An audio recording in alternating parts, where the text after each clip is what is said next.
Where were you in 1992 at the time of the first United Nations Convention on Sustainable Development? I was actually here working for WWF in Brussels at the time of the 1992 summit, and I was actively working with my WWF colleagues who were in Brazil at that time to make sure that the EU had the strongest possible position at the conference. 20 years on, how do you believe industry and public authorities have responded in meeting the challenges of sustainable development? I think it's been a mixed reaction, to be honest. I do see some industries really beginning to understand the sustainability message, actually the sustainability imperative. So I think there are some real leading companies now that are moving to the forefront, partly because it's actually going to be good business for them. So there are some real winners. I think I can also say that some local authorities, some councils all over Europe, all over the world, really got the green message, investing in public transport, investing in low energy buildings and so forth. But I'm not sure that it's been as widespread take-up as WWF would have wanted. So there are leaders and there are laggards, and that's the problem. Looking to June, what do you think are the main challenges facing parties at Rio+20?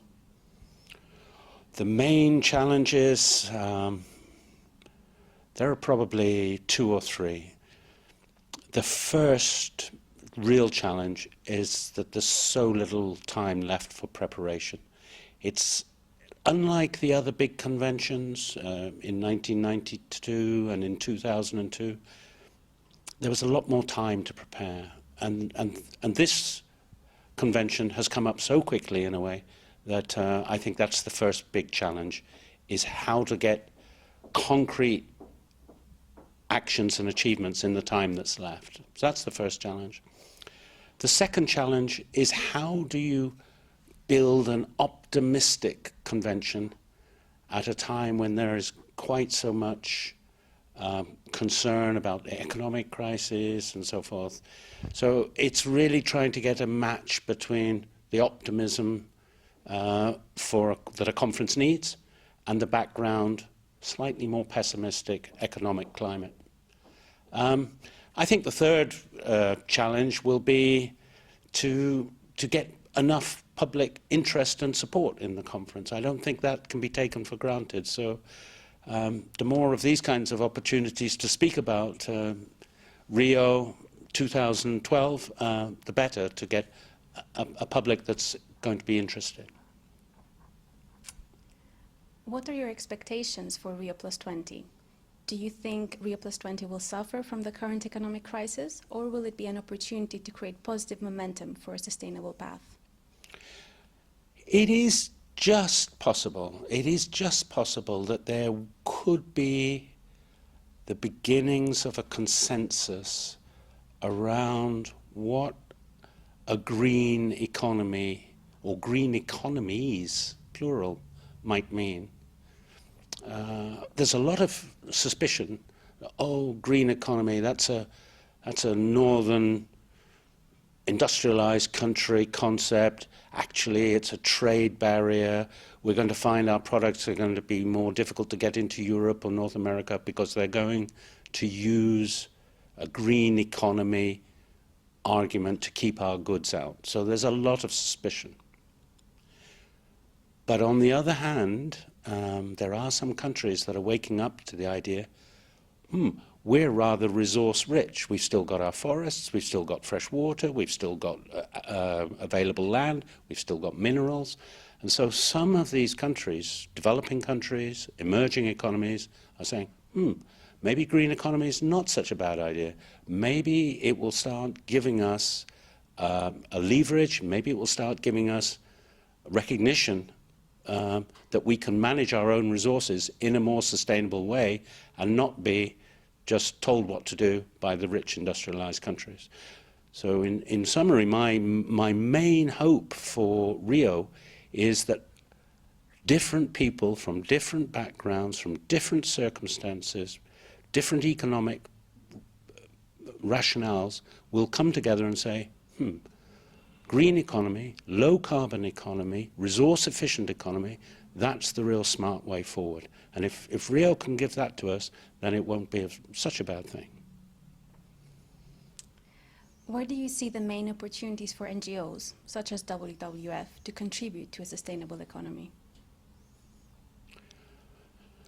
I've worked now for WWF for 25 years. The reason I work for WWF is because we do things on the ground. We don't go to Rio to blah, blah.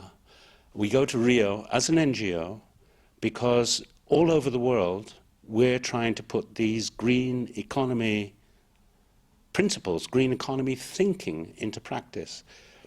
So our contribution, WWF's contribution to Rio, will be lots of really valuable case studies of what works. We will give examples from Borneo, where we're trying to protect the forest, but doing it in a way that takes account of all the other economic pressures. So it's not just saying, oh, put a fence around the forest and try to protect it. But how do we do it with other sectors, with the government leaders, with the prime ministers of Malaysia, Indonesia, Brunei?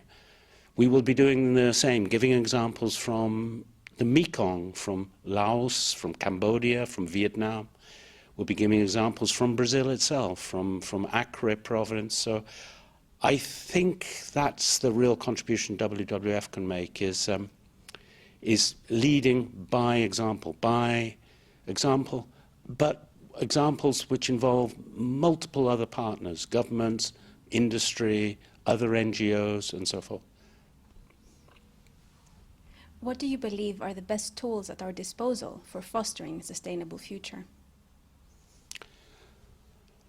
A sustainable future is going to happen when we break out of the environmental box, and when we break out of the sustainability box, and when we have really credible, convincing messages for finance ministers, economic ministers, development ministers, prime ministers. When this message is meaningful in development terms and in economic terms and in financial terms and in budgetary terms, then we will get the breakthrough.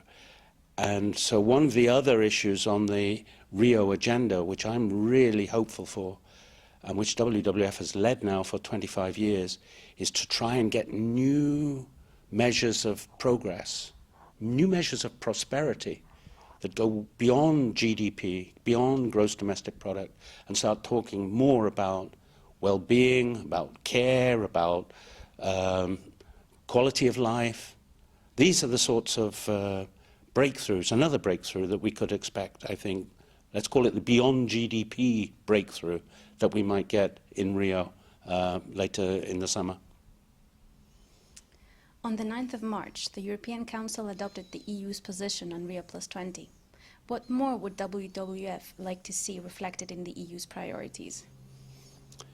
Well, the first thing to say that that 9th of March conclusion, you said it's the European Council, and it is. It's the heads of state. It's all the 27 heads of state and government, plus the Commission, committing to very, very bold commitments for timetables and for targets for Rio. So the first thing I'd have to do is congratulate the current presidency, the Danish government, for presenting that and getting the support from the heads of state. What more could we want? I would like Europe to turn up to Rio and say to the other leaders, look, it's going to be another 10 years before we have another one of these congresses and conferences. So let's make sure that this once in a 10-year event, we actually really commit to something in the way of 4 or 5 key headings: energy, water, oceans, forests, but with real commitments for timetables and for actions, and then be able to walk away and say, well, we did a once-in-a-10-year job, and we did it because now we can measure if we're going to succeed or not. That would be the type of outcome that I think we should expect. Thank you. Thank you.